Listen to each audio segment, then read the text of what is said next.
this is Gayatri Sharma and once again I'm here with you. तो guys एक बहुत छोटा सा सवाल कि हमें अपने राइट्स पता क्यों होने चाहिए। तो वो हमें इसलिए होने चाहिए कि कभी कभी हम किसी ऐसे सिचुएशन में स्टक कर जाते हैं जहाँ शायद हमारा माइंड काम करना बंद कर देता है, और जस्ट बिकॉज कि हमें उस सिचुएशन में क्या करना चाहिए ये पता नहीं होता, तो हम उसके साथ कैरिड अवे हो जाते हैं। कभी धोखेबाजी का शिकार हो जाते हैं, कभी भ्रष्टाचार का शिकार हो जाते हैं, और कभी कभी हमें काफ़ी हद तक परेशानियां झेलनी पड़ती है।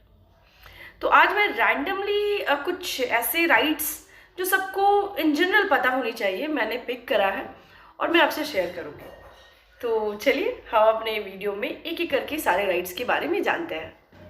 जैसा कि हम सभी जानते हैं कि भारत एक लोकतंत्र है एंड लोकतांत्रिक प्रणाली होने की वजह से हर नागरिक को कुछ संवैधानिक अधिकार प्राप्त हुए हैं, और भारत का नागरिक होने के नाते हर उस नागरिक को अपने कानूनी और संवैधानिक अधिकार पता होना बहुत आवश्यक है।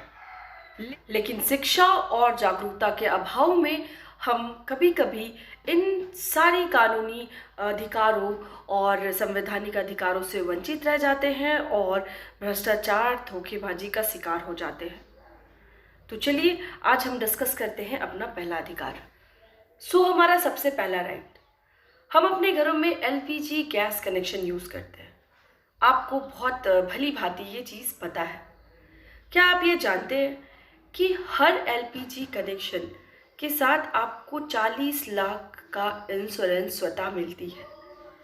किसी भी परिस्थिति में अगर कोई दुर्घटना हो जाती है, जैसे गैस सिलेंडर का फटना वगैरह वगैरह, तो आपको 40 लाख तक का मुआवजा मिल सकता है। तो हमारा दूसरा राइट, क्या आपको ये बात पता है कि अगर आप किसी कंपनी से किसी भी तरह का गिफ्ट, तोहफा या कुछ भी स्वीकार करते हैं तो इससे रिश्वत मानी जाएगी और कोई भी व्यक्ति आपके खिलाफ मामला दर्ज कर सकता है। आजकल के ज़्यादातर कंपनियां गिफ्ट देने की परंपरा शुरू कर चुकी हैं, लेकिन इस तरह की परंपरा को रोकने के लिए सरकार ने 2010 में एक कानून बनाया था, जिसमें ये बात साफ तौर पे कही गई थी कि अगर कंपनियों द्वारा दी गई किसी भी तरह का भेंट अगर कोई व्यक्ति स्वीकार करता है तो उसे रिश्वत घोषित किया जाएगा और उस पर कानूनी कार्रवाई भी की जाएगी। तो अपने दिमाग में, अपने जहन में ये बात हमेशा याद रखिए और सेफ साइड होके चलिए, ताकि आप इस तरह के कानूनी पचड़ों से बच सकें।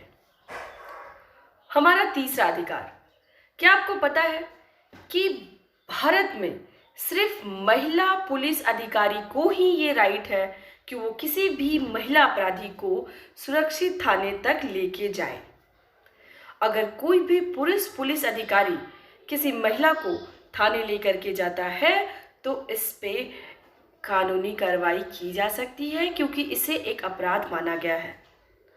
शाम 6 बजे से लेकर के सुबह के 6 बजे तक अगर कोई भी महिला को पुलिस थाने आने के लिए कोई भी पर्सन बाध्य करता है तो हर उस महिला के पास ये अधिकार होता है कि वो पुलिस स्टेशन जाने से साफ तौर पे मना कर सकती हैं।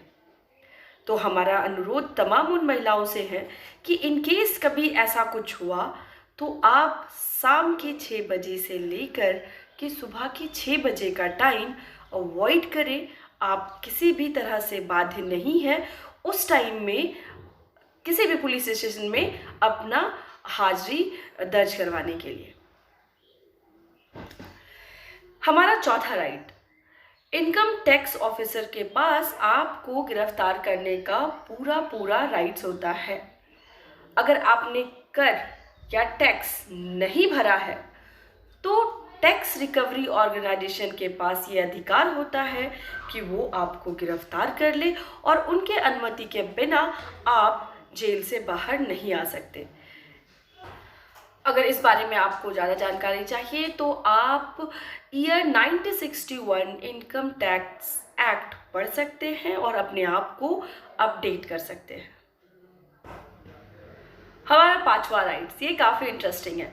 अगर आप रोजाना साइकिल चलाते हैं या आपके पास साइकिल है और आप अपना आना जाना साइकिल से करते हैं, तो आपको मोटर व्हीकल एक्ट की चिंता करने की कोई भी ज़रूरत नहीं है, क्योंकि मोटर व्हीकल एक्ट के अधीन साइकिल और रिक्शा नहीं आते हैं। तो आप बिंदास होके आप साइकिल चला सकते हैं। अपनी डे टू डे लाइफ, जो रोज़मर्रा की ज़िंदगी आप जी रहे हैं, वो आप जी सकते हैं। आपको किसी भी तरह के ट्रैफिक नियमों का सामना करना नहीं पड़ सकता है। हमारा छठा राइट, महिलाओं को ये सुविधा दी गई है कि अगर उन्हें कोई भी शिकायत पुलिस स्टेशन में दर्ज करनी है तो उसके लिए उन्हें पुलिस स्टेशन जाने की ज़रूरत नहीं है। वो ऑनलाइन भी अपनी शिकायत दर्ज करवा सकती है। उनके लिए उन्हें जा कर के वहाँ पे अपनी शिकायत, अपनी बातें कहने की ज़रूरत नहीं है। ईमेल के थ्रू वो अपनी शिकायत रजिस्टर्ड करवा सकती है। बहुत सारे स्टेट में ये सुविधाएं चालू हैं और ये सुविधाएं सिर्फ महिलाओं के लिए ही अवेलेबल है। हमारा सातवां अधिकार, भारत में लिविंग रिलेशनशिप को एक अपराध के टाइप माना जाता है, लेकिन अगर हम अपने संविधान के हिसाब से, अपने कानून के हिसाब से बात करें तो लिव इन रिलेशनशिप में रहना कोई गैर कानूनी नहीं है। लेकिन लिविंग रिलेशनशिप में रहने वाले मेल एंड फीमेल को समाज के कुछ तौर तरीके और बहुत सारी बातों का बहुत अच्छे से ख्याल रखना पड़ता है। तो ये उतना भी सिंपल नहीं है और उतना एक्सेप्टेबल भी नहीं है अभी हमारे समाज में। लेकिन हमें जो सबसे अहम बात इस मुद्दे पे मेरा जो पर्सनल ओपिनियन है कि हमें समाज को लेकर के चलना है, हमें अपनी संस्कृति को लेकर के चलना है। तो हमें उन सारी चीज़ों को मद्देनज़र रखते हुए, अपनी संस्कृति को बचाते हुए ही कोई कदम उठाना चाहिए। हमारा आठवां अधिकार, भारत में अगर आपका एक बार ट्रैफिक नियम का उल्लंघन करने के लिए जुर्माना कट चुका है तो दोबारा उस पूरे दिन में नहीं कट सकता। आप इसको ऐसे समझिए, मैं एक एग्जांपल देती हूँ कि सपोज आपने हेलमेट नहीं पहना है और इसके लिए 5000 आपको चार्ज किया गया, तो आप पूरे दिन में बिना हेलमेट पहने घूम सकते हैं, आपका दोबारा चार्जेस नहीं कटेगा। इनफैक्ट दोबारा जुर्माना कोई भी पुलिस अधिकारी, ट्रैफिक अधिकारी नहीं काट सकते हैं। ये नियम हमारा उल्लेखित है ट्रैफिक पुलिस नियम में। हमारा 9वां अधिकार, ये काफ़ी इंटरेस्टिंग है बिकॉज ये हम अपने डे टू डे लाइफ में यूज़ करते हैं। हमारे पास ये राइट्स है कि हम एमआरपी प्राइस से कम में भी चीज़ें खरीद सकते हैं। अगर आपकी बार्गेनिंग बहुत अच्छी है, आप नंबर 1 हो बार्गेनिंग में, तो आप इजीली एमआरपी रेट से कम में कोई भी चीज़ें खरीद सकती हैं। मैं आपको एक एग्जांपल देती हूँ। सपोज़ किसी चीज़ की एमआरपी 100 रुपये है, मेरी बार्गेनिंग बड़ी अच्छी है, वैसे उतनी अच्छी नहीं है लेकिन हाँ कुछ है। मैंने शॉपकीपर को कन्विंस करा कि भैया आप मुझे 90 में दे दो, तो बोला इट्स ओके। तो ये जो मैंने एमआरपी से 10 रुपये कम 90 में ये जो सामान खरीदी, ऐसा आप किसी भी चीज़ खरीदते वक्त ध्यान दे सकते हैं, बार्गेनिंग कर सकते हैं, इसे कोई भी अपराध नहीं माना जाता है। तो हमारा 10वां राइट, जो आई गेस हम सभी को जानना चाहिए, स्पेशली महिलाओं को भी और पुरुषों को भी। हमारा 10वां अधिकार ये बोलता है कि अगर आप किसी भी पब्लिक प्लेस पे कोई भी अश्लील गतिविधि करते हुए पाए गए या किसी को आपने कुछ इस तरह से आपत्तिजनक चीज़ें पब्लिक प्लेस पे करते हुए आपने देखा, तो उस व्यक्ति को 3 मंथ तक की सज़ा हो सकती है। आप ये समझ सकते हैं कि आपके पास ये राइट है कि आप उस पे कानूनी कार्रवाई आराम से कर सकते हैं।